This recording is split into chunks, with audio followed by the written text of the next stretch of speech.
You're watching Dark Terror Files, where the stories aren't just told, they linger.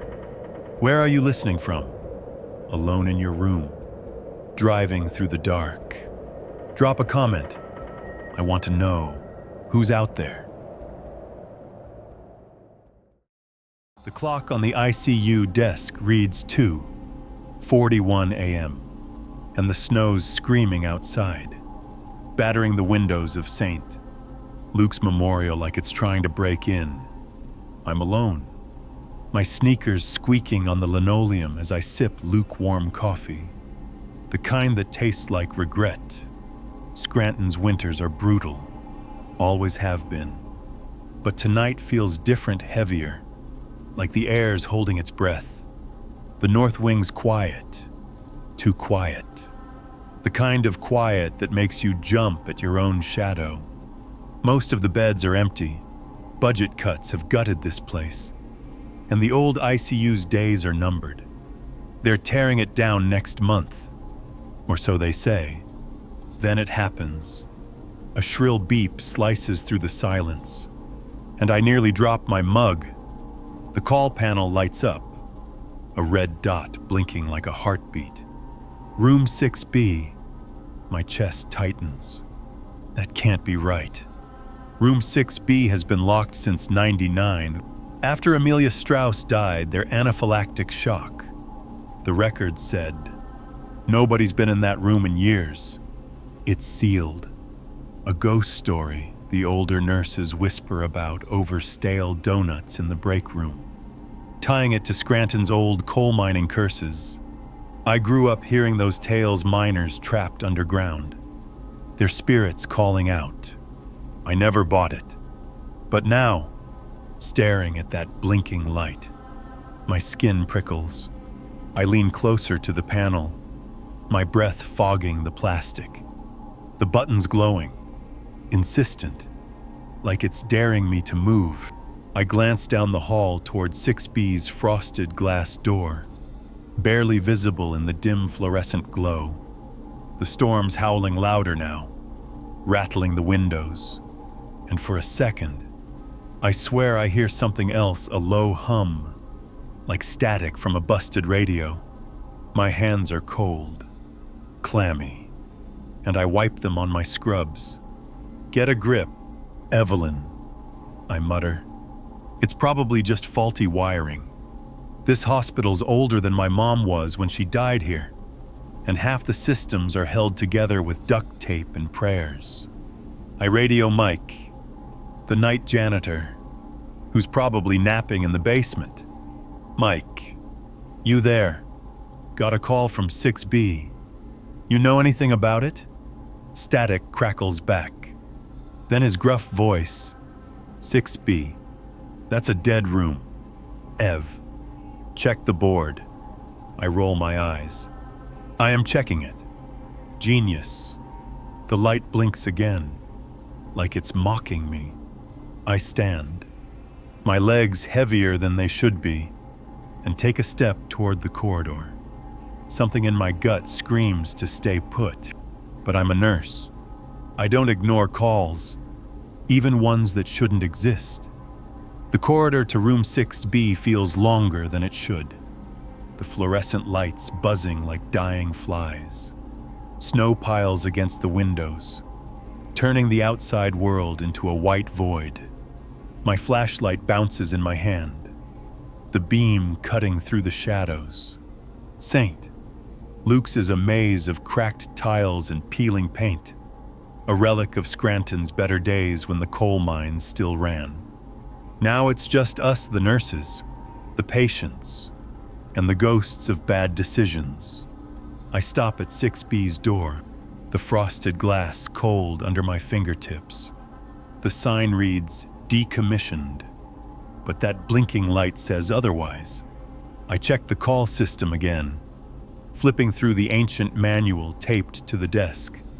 Room 6B's wiring was disconnected in 2000, right after Amelia's death. The call button was physically removed. I've seen the work order myself. So why is it screaming at me?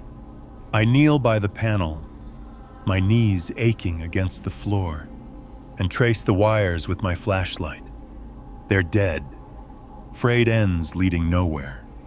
My heart's pounding now, loud enough to drown out the storm. I'm not superstitious growing up in Scranton. You learn to laugh off ghost stories. But this feels wrong, like the hospital's playing a trick on me. Back at the desk, I pull up the maintenance logs on the clunky computer. The screen flickers, probably from the storm messing with the power. There it is, room 6B, north wing, electrical disconnected. Footway 15-2000.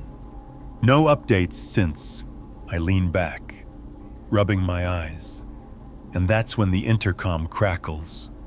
Not words, just breathing. Slow, raspy, like someone's on the other end, waiting. My hand hovers over the mic, but I can't bring myself to press it. "Hello," I whisper, feeling stupid. Nothing but static answers. I grab my keys and head back to 6B, my sneakers echoing in the empty hall. The door's locked, just like it should be, but the air's thick with that sharp antiseptic smell, the kind that lingers after a code blue. I press my ear to the glass, holding my breath. There's a faint hum, like a machine running, but 6B has no equipment. My flashlight catches something, a flicker of movement behind the glass. Too quick to be sure. My mouth goes dry. I tell myself it's the storm, the shadows, my exhaustion. But deep down, I know better. Something in room 6B wants my attention, and I'm the only one here to give it. I don't sleep much anymore. Not with the way this place creeps into my head. Last night, after that damn call from room 6B, I collapsed on my couch at home. The wind howling through Scranton's empty streets. I must have drifted off, because suddenly I'm not in my apartment. I'm back in the ICU. But it's different, older. The air smells like bleach and panic. And I'm standing over a bed in 6B. A woman's there, Amelia Strauss. I know it's her. Though I wasn't even a nurse in '99, her face is pale, her lips blue, and she's clawing at an oxygen mask pressed too tight against her mouth. A shadowed figure leans over her, gloved hands steady, deliberate. They whisper, "This is Mercy," and I want to scream, to rip the mask away. But my feet are glued to the floor. Her eyes lock on mine, wide with terror, and I feel it, her last breath, like a knife in my chest. I jolt awake, my scrubs soaked with sweat. The clock blinking 4:17 a.m. My apartment's freezing, the radiator clanking like it's mocking me. That wasn't just a dream. It felt real, like I was there, watching Amelia die. But the record said anaphylactic shock, an accident, not whatever that was. I drag myself to the kitchen, splashing water on my face, trying to shake it off. Scranton's full of ghost stories, miners trapped in collapsed shafts. Their cries echoing up, but I'm a nurse, not some kid spooked by campfire tales. Still, my hands won't stop shaking. I keep seeing her eyes, pleading, accusing.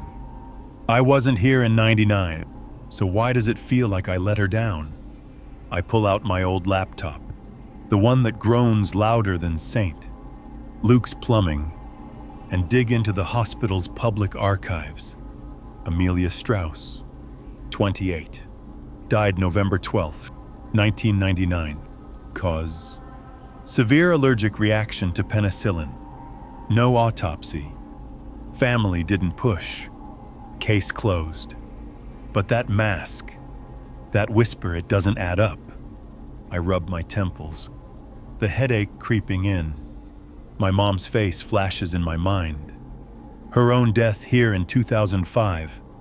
The surgeon's sorry that sounded like a script. I swore I'd never let this hospital break me like it broke her.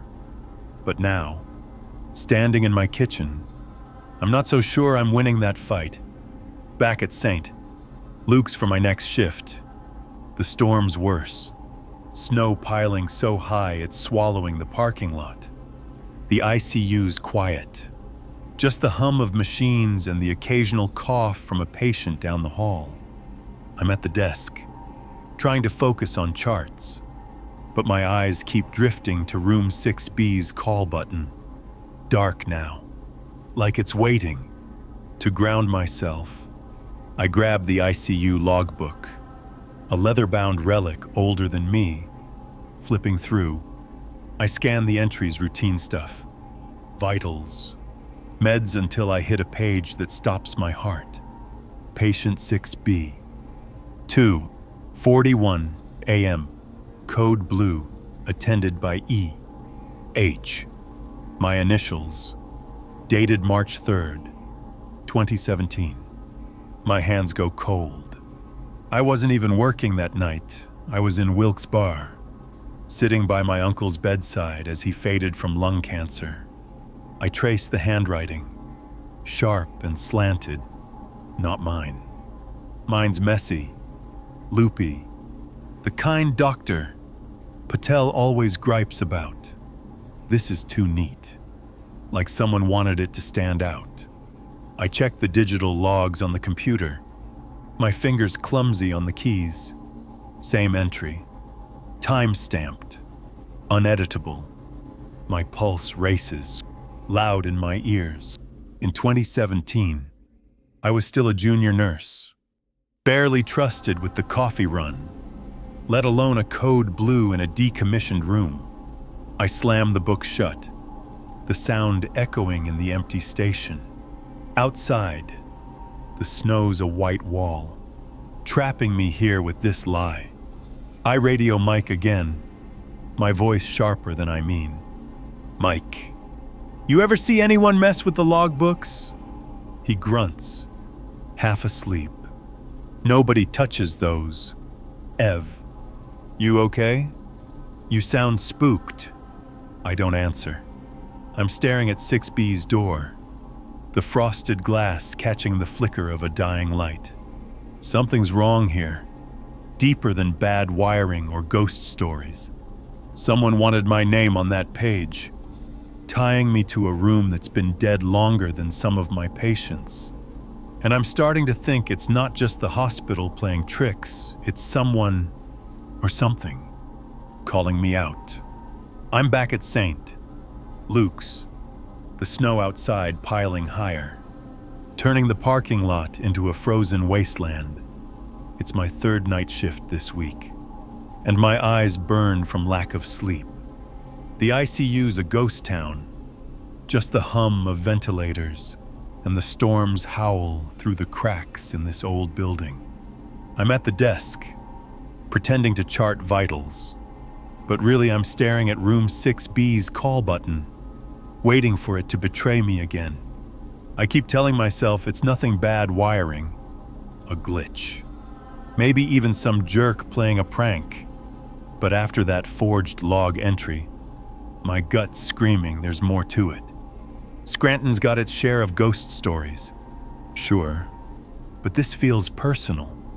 At exactly 2:41 a.m., it happens again. The panel screeches, and room 6B's light blinks red, steady as a pulse. My coffee mug slips from my hand, hitting the floor with a dull thud. I don't even flinch, just stare at the light, my heart pounding so hard it hurts. I grab my flashlight and creep down the hall, the air colder the closer I get to 6B.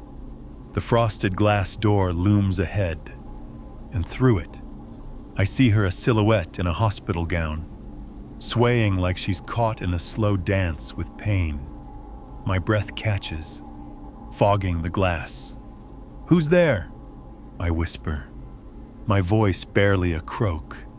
No answer, but my radio crackles, and a faint word slips through the static. Help. I press my face closer, squinting through the glass. The figure's back is to me, her hair long and tangled, like she's been lying in that room for years. My hand shakes as I reach for the door handle, but I stop. What am I doing?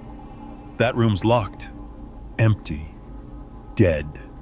I back away, my sneakers squeaking on the linoleum.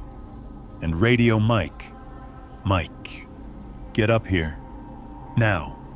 His voice comes back, groggy. Ev, it's 3 a.m. You seeing ghosts again? I snap. Just move. But when I look back at the glass, the figure's gone. The room's dark, silent, like nothing ever happened. My chest tightens. I'm not crazy. I saw her. I'm standing outside room 6B, my flashlight beam cutting through the dark. The storm's raging, rattling the windows like it wants to tear this place apart. The door's locked, just like it's supposed to be. The keyhole rusted from disuse. I jiggle the handle anyway. My hand's clammy, but it doesn't budge. My breath's shallow, and I can't shake the image of that swaying figure. I turn to head back for Mike, my radio crackling uselessly. Damn storm's messing with the signal. But when I glance over my shoulder, the door's wide open, a black maw staring back at me. I freeze, my flashlight trembling in my grip. The air shifts, heavy with that sharp antiseptic smell, the kind that clings to your skin after a bad code. I step closer, shining the light inside. The room's empty, no bed, no monitors, just cracked tiles and dust. But the smell's stronger now, burning my nose, and there's something else, a faint smudge on the floor, like bare footprints in the grime. My stomach lurches. I sweep the beam. Roswell not only provides a chilling backdrop, but also sets the stage for Evelyn's personal reckoning with her past and the hospital's secrets. The pacing and emotional depth ensure it's a story that lingers, one that Americans, especially those familiar with the Rust Belt's struggles, would feel compelled to share. I'm back at the ICU desk, my hands still shaking from that open door to room 6B, the antiseptic smell clinging to my scrubs like a bad memory. The storm's relentless, hammering skill lukes with snow that buries Scranton streets, trapping me here with my thoughts. I can't shake the image of that silhouette swaying behind the glass, or those smudged footprints in the dust. I need answers, something solid. Because my head's spinning with questions I'm too scared to ask out loud. Scranton folks love their ghost stories, miners' spirits, cursed tunnels, but this isn't some barroom tale. This feels like it's hunting me. I pull up the hospital's ancient security system on the desk computer, the monitor flickering like it's as tired as I am. The footage from 1999, the night Amelia Strauss died, should still be archived, even if it's buried in the server's dusty corners. My fingers fumble on the keyboard, typing in the date, November 12th, 1999. The screen lags, then loads a grainy feed of the North Wing corridor. There's room 6B's door, frosted glass glowing under the old fluorescence. At 2:37 a.m., a figure appears, no badge, no clear face, just a tall shadow in a white coat moving fast. They slip into 6B, and the door shuts. My heart's in my throat. That's not me. I wasn't even a nurse then. But the way they move, so deliberate, it matches the figure from my dream, the one pressing the mask over Amelia's face. I rewind. Pause. Zoom in. The face is a blur, but the coat sleeve has a faint stain, dark. Maybe blood. My stomach twists. I check the timestamp. 2:41 a.m. The same time the call button's been screaming at me. 3 minutes later, the figure leaves, head down, and the corridor's empty again. I try to save the clip, but the system crashes. Screen going black. When I reboot, the file's gone wiped, like it never existed. I slam my fist on the desk, the sound echoing in the quiet ICU. Someone's covering this up, and they're doing it now. In 2020, I scribble the details on a napkin. Time. Coat. Stain because I don't trust my memory anymore. Whoever that was, they were in 6B when Amelia died. And this hospital's been lying about it ever since. Morning comes. Gray and heavy. The storm still choking Scranton. I'm in the break room, nursing a coffee that tastes like burnt regret, when Mike shuffles in, his janitor's cart rattling. He's been at St. Luke's since the 90s. Seen it all: budget cuts, scandals, the works. I'm too wired to keep quiet, so I blurt, "Mike, you ever hear of something called the Whisper Protocol?" His face goes pale, like I've just kicked a hornet's nest. He glances at the door, then leans in, voice low. "Ev, don't go digging in that. It's old, bad stuff, but I'm done with half answers." I press him, my voice sharper than I mean. "Tell me, or I'll find out myself." He sighs, rubbing his stubbled chin. Back in the day, when lawsuits started piling up, some higher-ups had a way of handling things. Problem patients, ones who might sue or talk, they'd get quiet care. Extra morphine. Maybe, to ease them out. Called it the Whisper Protocol, 'cause you didn't speak it out loud. My blood runs cold. I think of Amelia, the mask, the whisper in my dream. Was 6B part of that? I ask. Mike shrugs, eyes darting away. "Dunno, but you hear whispers in the halls. You walk the other way." He grabs his mop and leaves, the door slamming behind him. I sit there, my coffee forgotten, the napkin with my scribbled notes crumpled in my fist. Morphine overdoses to dodge lawsuits. It's the kind of thing you hear about in big city hospitals. Not Scranton, where folks pride themselves on looking out for each other. But St. Luke's isn't what it seems. My mom's death in 2005 botched surgery. Hushed up flashes in my mind. Did they handle her too? I shove the napkin in my pocket, my jaw tight. Room 6B's not just calling me, it's dragging me into something. This hospital's buried deep, and I'm starting to think I'm the only one who can dig it up. The ICU's a tomb tonight. The storm outside burying Scranton in snow so thick, it's like the world's given up. I'm at the desk, my hands wrapped around a cold coffee mug, trying to shake the Whisper Protocol out of my head. Morphine overdoses to silence patients. It's the kind of thing that'd make my mom turn in her grave. Her own death at St. Luke's still a raw wound. I'm staring at room 6B's call button. Dark now, but I don't trust it. Nothing in this hospital feels trustworthy anymore.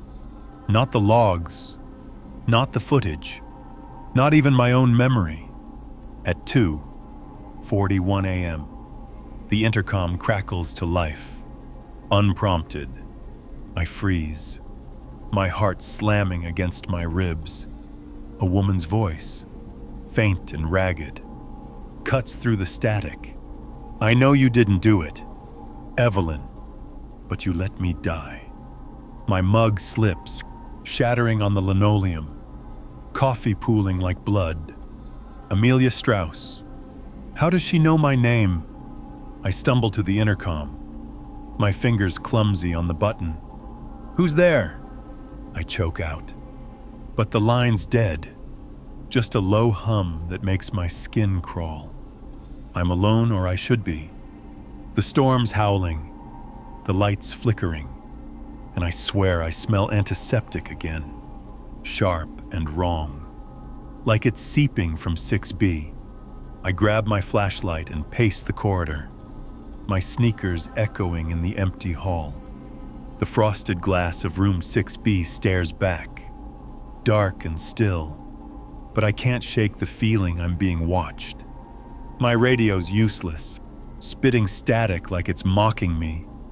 I think of my mom, her face pale on that operating table in '05. The surgeons, we did all we could, ringing hollow. Was she part of their quiet care too? The thought makes my chest ache. I lean against the wall, my breath fogging in the cold air. Amelia's voice wasn't angry, it was sad, like she's begging me to listen. I'm not crazy, but this hospital's making me feel like I am. I need to know what happened to her, and why my name's tangled up in it. I can't sit still, not after that voice. I head to the records room, a cramped basement closet that smells like mold and forgotten promises. The storm's cut the power to half the hospital, so I'm working by flashlight, digging through dusty files for anything on room 6B. My hands are shaking, not just from the cold. The whisper protocol's eating at me, Mike's words. The forged log, that shadow on the tape. Saint, Luke's has been hiding something, and I'm starting to think it's bigger than one death. I find the facilities log, a binder so old the pages crackle. There it is. My request to decommission room 6B, dated March 2017. After a string of incidents nobody talked about, I remember writing it, my pen shaking as I begged to seal that room for good.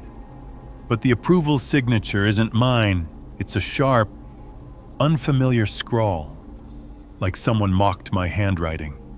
My stomach drops. The log says 6B was never officially closed. It's still listed as active, even though it's been empty for years. I flip through more pages, my flashlight flickering. No work orders, no inspections, nothing to explain why that room's still wired to the call system. Back at the desk, I cross-check on the computer, the screen glowing in the dark. The digital records match. Room 6B's never been decommissioned.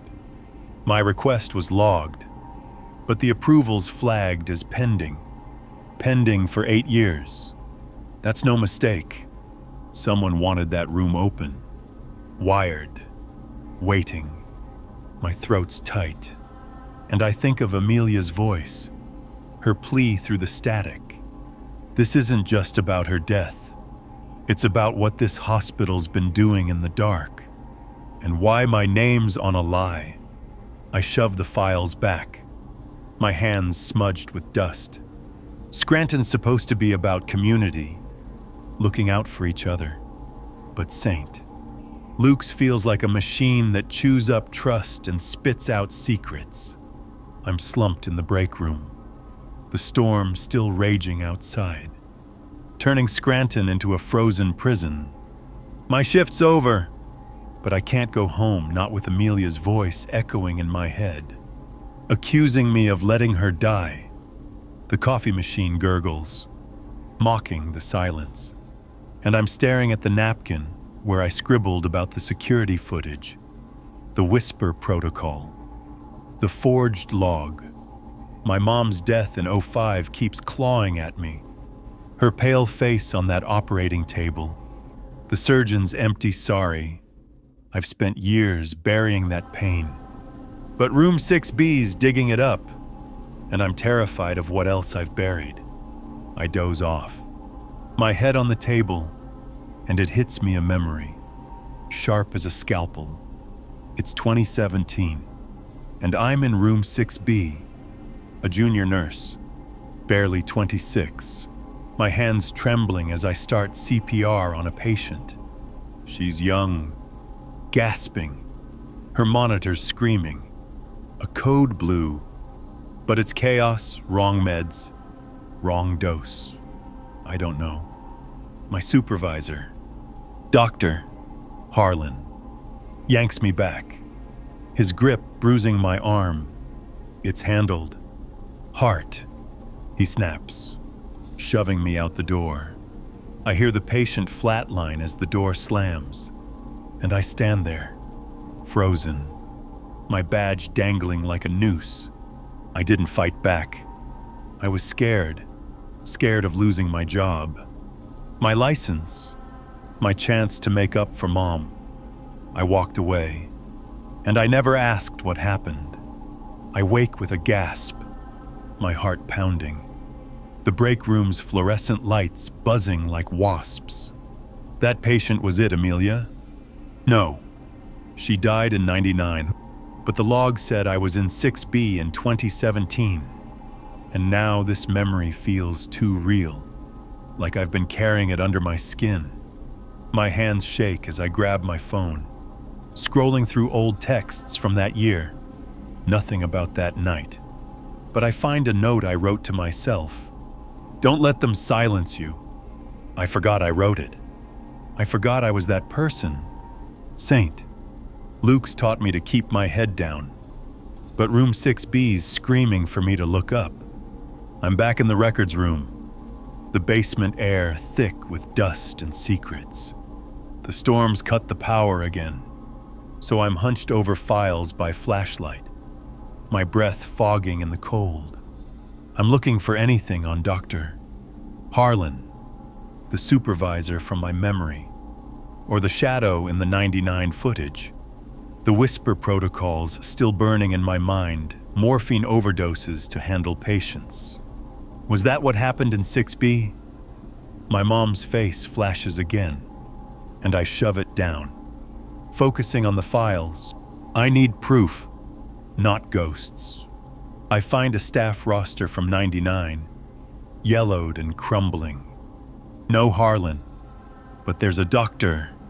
Klein, listed as a consultant.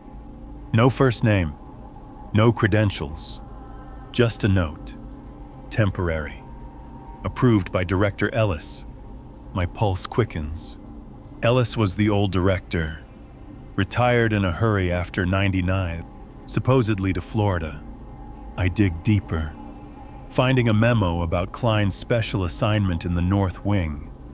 No license number, no photo, just a signature I don't recognize. I cross-check the 2017 roster, nothing. Klein's a ghost, like the figure on that tape. The one with the stained sleeve. I call my friend Carla, a nurse who worked here in the '90s. Her voice is groggy, but she remembers Klein. Weird guy, she says. No badge. Always in 6B. Ellis brought him in. Then he vanished. After that girl died, Amelia. Right. I nod, though she can't see me. What about Ellis? I ask. She hesitates. He didn't go to Florida. Ev. Someone said he left town after a lawsuit got hushed up. My stomach twists. I hang up, staring at the memo. Klein wasn't a doctor, and Ellis knew. This hospital's been lying for decades, and my name's caught in their web. I pocket the memo, my hands steady for the first time.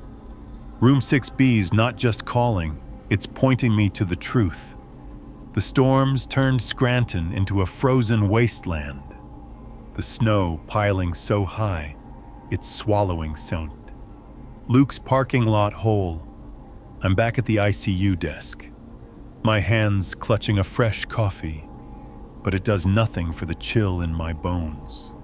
Amelia's voice, the forged log. The phantom doctor. Klein, it's all closing in. And I'm starting to think this hospital's been lying to me since the day I started. My mom's death in '05 feels like a warning I ignored.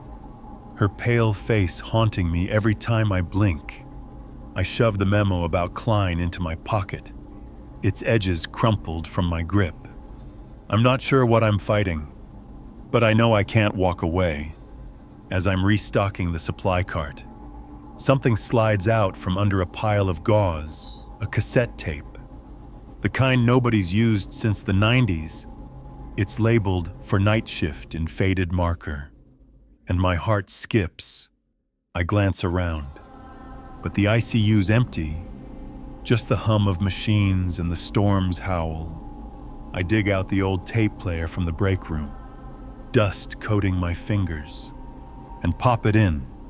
The voice is Carla's, my old nurse friend, crackly but urgent. Evu, if you're hearing this, you're in deep.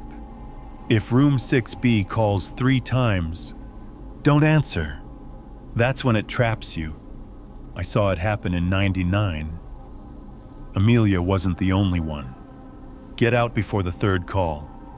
The tape clicks off, and my mouth goes dry. Scranton's ghost stories are one thing, but Carla's no liar. She quit after '99, said the hospital ate her soul. I checked the clock. 2:30 a.m. 11 minutes until the call time. My pulse races, and I think of that silhouette in 6B. The forged log with my initials. The whisper protocol. 3 calls, Carla said. This'll be the 3rd. I could leave, drive through the storm, pretend none of this happened. But I think of Mom, how I let her death slide, how I let that patient in 17 die without a fight. I'm done running. I grab my flashlight, my hands steady for the first time in days. If 6B calls again, I'm answering, no matter what's waiting. It's 2:41 a.m., and the call button for room 6B screeches. Right on cue, the sound cuts through me, sharper than the storm's howl outside. The ICU's lights flicker, casting shadows that dance like they're alive. My flashlight's in one hand, my keys in the other, and my heart's pounding so loud I can barely hear my own thoughts. Carla's warning echoes, don't answer the 3rd call, but I'm past warnings now. Amelia's voice, that forged log, Klein's ghost, they're all pointing me here, to this moment. Scranton's taught me to fight for what's right. Even when it scares you stupid, I'm scared now. But I'm not stopping. I walk to 6B, the corridor stretching longer with every step, the air thick with that antiseptic smell, sharp enough to sting. The frosted glass door looms, dark and silent, but the call button's light blinks on the panel behind me, relentless. I try the handle locked, like always. My flashlight beam cuts through the glass, catching nothing but empty tiles. Then the lights in the hall die, plunging me into darkness, and the door clicks. I don't touch it, but it creaks open, a slow groan that makes my skin crawl. My flashlight flickers, the beam weak, and I step inside. My sneakers silent on the dusty floor. The room's empty, just like before, no bed, no monitors, just cracked walls and that smell, stronger now, like a fresh code blue. The door slams shut behind me, the lock snapping into place. My breath catches, and I spin around, banging on the glass. Hey, open the door. Nothing. The flashlight dies, and the dark swallows me whole. My hands shake, but I feel it something cold brushing my arm, like a hand that isn't there. Amelia's voice whispers, Not from the intercom, but from the air itself. "You're here now, Evelyn." My knees buckle, but I don't scream. I came for the truth, and I'm not leaving without it. I'm trapped in room 6B, the door locked behind me. The darkness so thick it feels like it's breathing. My flashlight's dead, and the air's heavy with that antiseptic sting, like the room's stuck in a code blue that never ended. The storm outside howls, rattling sont, Luke's windows, but inside 6B, it's quiet, too quiet. The kind that makes your skin crawl. My hands shake as I fumble for the door, banging on the glass, but it's no use. Nobody's coming. I'm alone, or I think I am, until that cold brush against my arm again, like fingers grazing my skin. Amelia's voice whispers, "You're here now, Evelyn," and my knees nearly give out. Then the room shifts. Not the walls, not the floor, but the air itself, like I'm falling through time. A flicker of light sparks in the corner, and I see it me, in 2017, standing in this very room. I'm younger, my scrub's too big, my hands shaking as I pump a patient's chest. Her monitor's flatlining. It's not Amelia, it's someone else, a woman with dark hair, her eyes wide with panic. "Doctor, Harlan's there," his voice sharp. "Stop." Hart. It's handled. I watch myself hesitate, my hands hovering, then step back as he injects something morphine. Too much. The patient goes still, and I don't say a word. I just walk out, my head down, my badge heavy. The memory hits like a punch, and I'm gasping, tears burning my eyes. I let her die. I let the whisper protocol win. In the dark, my reflection stares back from the window, but it's not me now. It's me then, crying, silent, complicit. I want to scream at her, at myself, to do something, but I didn't. I chose my job over the truth, just like I buried my mom's death to keep working here. The room's cold, the air pressing against me, and I know why I'm here. Room 6B isn't just haunted by Amelia, it's haunted by me. By every time I looked the other way, my voice cracks as I whisper, "I'm sorry." But it's not enough. Not yet. The darkness in 6B softens, like the room's exhaling. A faint glow pulses from the corner, and there she is, Amelia Strauss. Not a silhouette, but real. Her hospital gown torn, her face pale but calm. My heart's pounding, but I don't run. Her eyes meet mine, not angry, just sad, like she's been waiting years for someone to see her. "I just wanted someone to know I was here," she says, her voice soft, echoing in my chest. I'm crying now, hot tears cutting through the cold. "I didn't know you," I choke out. "I wasn't here in 99, but she shakes her head. "You're here now."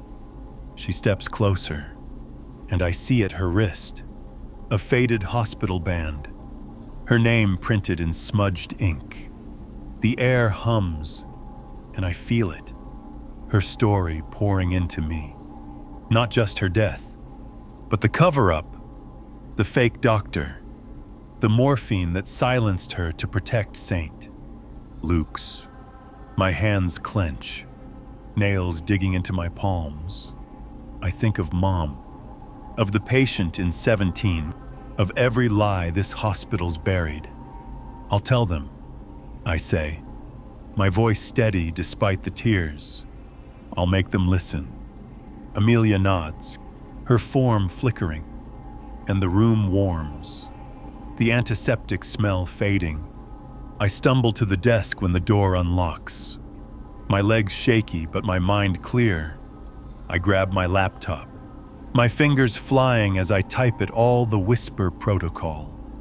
Klein, the forged log. My silence in 17.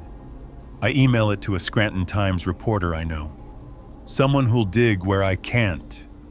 The storm's still raging, but I feel lighter. Like I've finally let go of something heavy. Amelia's gone, but her pleas with me.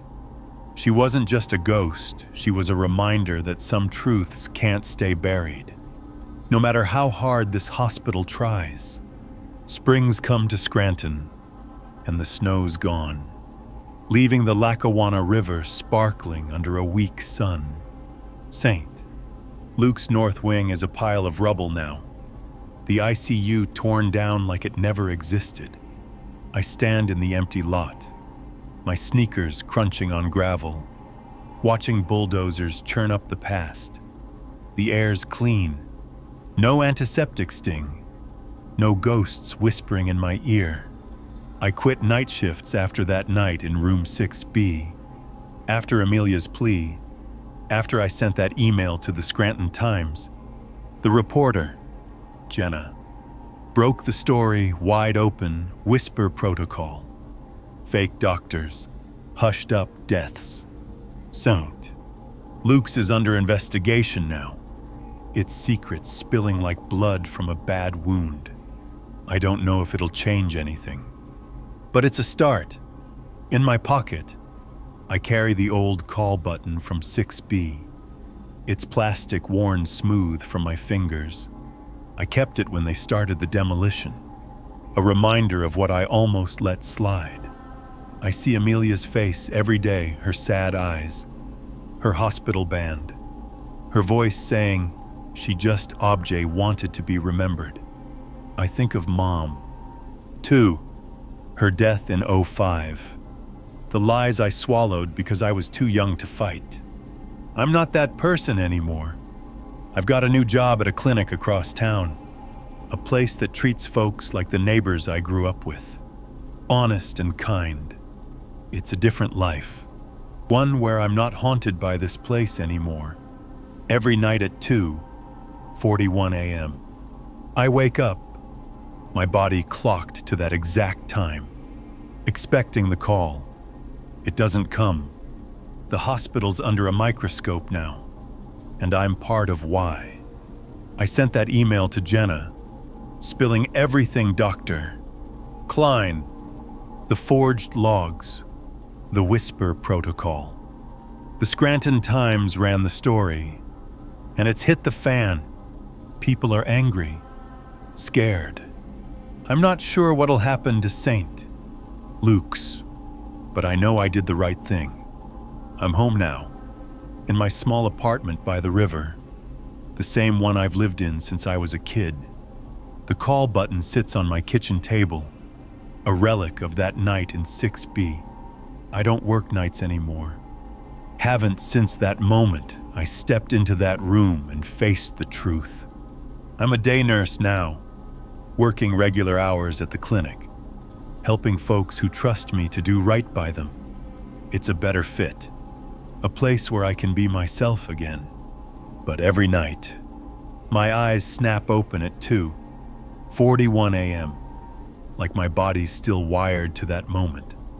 I check the clock, half expecting that beep, but it's quiet now. I keep a notebook by my bed, filled with the details of that night, the flickering lights, the cold air, Amelia's voice. I write it all down, every moment, every whisper, because I can't let it go. Not anymore. I'm done being silent.